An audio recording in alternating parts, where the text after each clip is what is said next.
luz, espelhos planos, tá ok?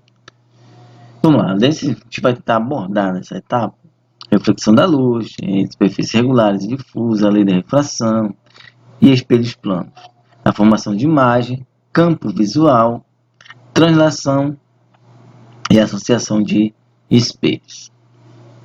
Vamos lá, o que é reflexão, tá? A reflexão da luz ocorre quando ele incide em uma superfície e retorna ao mesmo meio.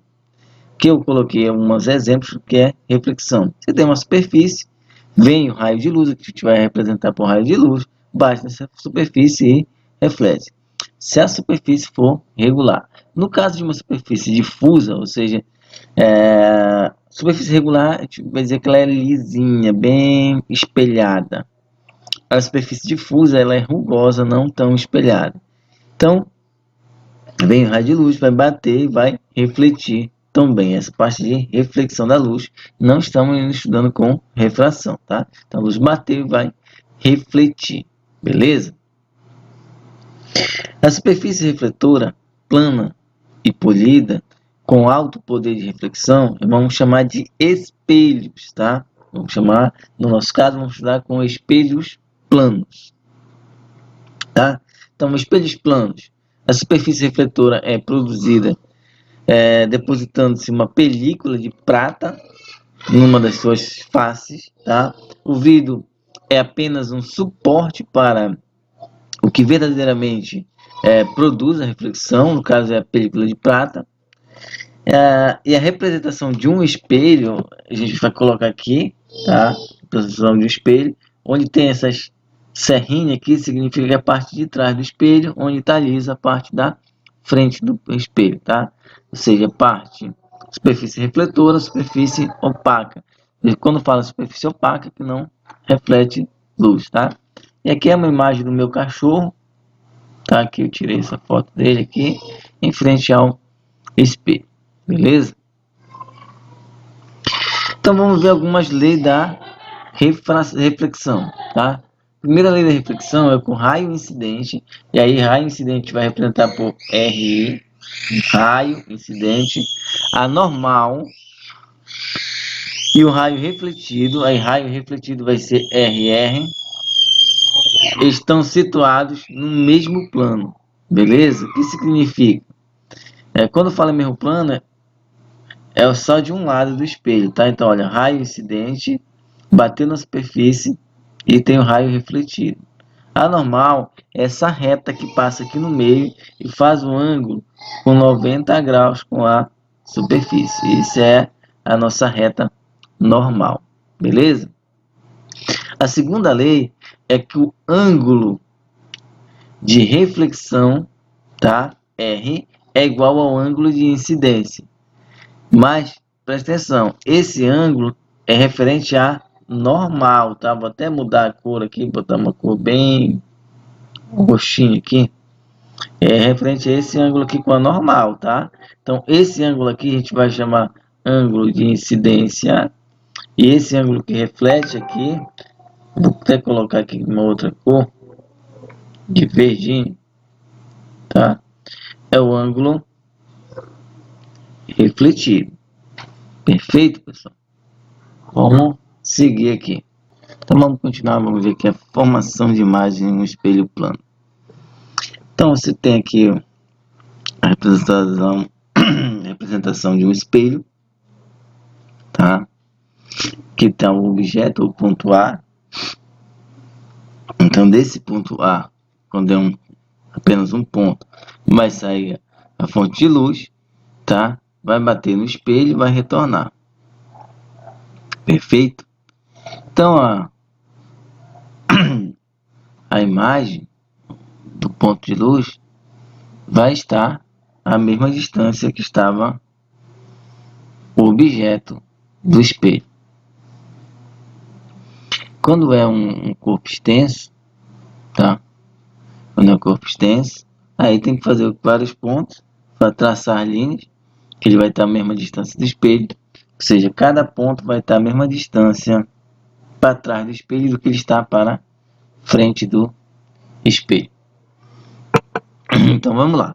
As características. O objeto e sua imagem são simétricos, ou seja, estão a mesma distância que está do objeto está na frente do espelho e vai estar a imagem atrás do espelho. O objeto e sua imagem tem uma natureza contrária, tá? O objeto é real, a imagem é virtual. O que é uma imagem virtual? Que está atrás do espelho. O objeto e a imagem têm o mesmo tamanho, beleza? A imagem é direita, ou seja, ela não, se tu colocou alguma caneta assim, de um jeito ela não vai ficar de cabeça para baixo. O objeto e a imagem são anotiórfomos, ou seja, são semelhantes, são iguais. Beleza? Campo visual. Vamos ver o campo visual. Campo visual é uma região do espaço que pode ser vista por um observador pela reflexão da luz em um espelho. E aqui a ideia de campo visual, tá? Se você tem um ponto aqui de um lado, ele pode estar fora da reta do espelho, mas se você tiver de um lado do espelho formando um ângulo qualquer, você consegue visualizar esse objeto que não está bem à frente do espelho, mas está um campo visual. Então tudo que está ali naquela direção do campo visual vai conseguir enxergar. Beleza? Então vamos lá. Olha, o campo virtual pertence ao campo visual de todos os pontos que estiverem compreendidos na região delimitada pelas retas que ligam a linha, ou seja, a imagem do observador, às extremidades do espelho. Esse lá vai ser o nosso campo visual, beleza? Vamos ver aqui a translação de espelho, ou seja, quando eu mudo ele de sua posição para um lado ou para o outro. Bom, aqui a gente tem O e O'linha, tá ok? O é o objeto, O'linha a gente vai dizer que é a imagem atrás do espelho. Os dois, ou seja, o ponto O está a uma distância D do espelho e a imagem está a uma distância D também do espelho. Se eu andar com esse espelho aqui, desse ponto aqui, que eu vou botar bem aqui, ó, pontinho vermelho, e andei para cá, para o ponto E, ou seja, ponto 1, andei para ponto 2, eu andei uma distância X, o que vai ocorrer? A imagem, até colocar, a imagem vai ficar uma distância D mais X, não é? Olha, a imagem não, um objeto, olha, daqui para cá, D, daqui para cá, X. Então, a distância do objeto, uma distância D mais X. A imagem tinha uma distância D, como eu andei X, pela primeira lei lá, a gente viu que quando a distância do objeto até o espelho é a mesma distância também da imagem até o final do espelho, não é isso? Então a imagem também vai ficar uma distância D mais X. E aqui a gente vai fazer uma brincadeira. Então qual é essa nova distância D? Tá? A nova distância D vai ser dada por D mais X, mais D mais X, não é isso? Menos D mais D. E aí, lembrando que a gente só está vendo qual é essa distância que ele andou, tá? Essa nova distância D aqui, não é a distância total. Se fosse a distância total, a gente só ia pegar essa primeira parte aqui. Só que a gente só quer ver quanto que aumentou a distância, tá? Então a gente usa essa letra D de quanto que aumentou. Tá, beleza? Então vamos lá. Aqui é só colocar a ação do fator como evidência, né? Tu tem 2D e 2x, então fica 2D mais 2x menos 2D. E aí, se a gente fizer a continha, vai ficar 2D mais 2x menos 2D. Aqui, ó. 2D menos 2D, a gente vai cancelar. Então, a nova distância que ele andou é 2x. Era coisa de se esperar isso, tá? Então, como o deslocamento do espelho... E aí, uma dica para vocês, tá? Se deslocar o espelho de uma distância x, aí quando perguntar qual é a distância agora total, né? Vai ser 2x, porque eu desloquei o espelho da imagem do objeto x, tá? Só que a imagem se desloca 2x. E aí vale a dica para velocidade. Com o deslocamento do espelho e da imagem são simultâneos, a velocidade da imagem será o dobro da velocidade do espelho, tá? Pois a imagem percorre o dobro da distância do espelho ao mesmo intervalo de tempo, beleza? Isso aí também a gente não vai entrar muito em detalhe, a parte de velocidade da imagem.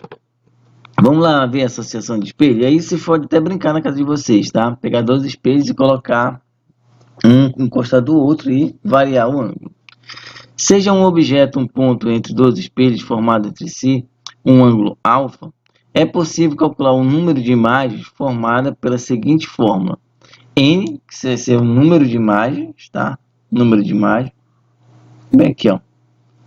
Calcular o número de imagens, tá?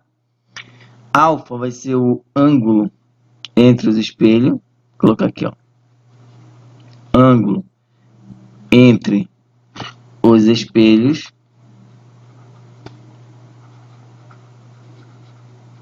Tá? E 1 é 1 mesmo, tá? Um número normal. Bom, elevado no caso, ou seja, 360 vai ser par qualquer que seja a posição do objeto entre os espelhos. 360 sobre alfa é ímpar, estando o objeto na bissetriz do ângulo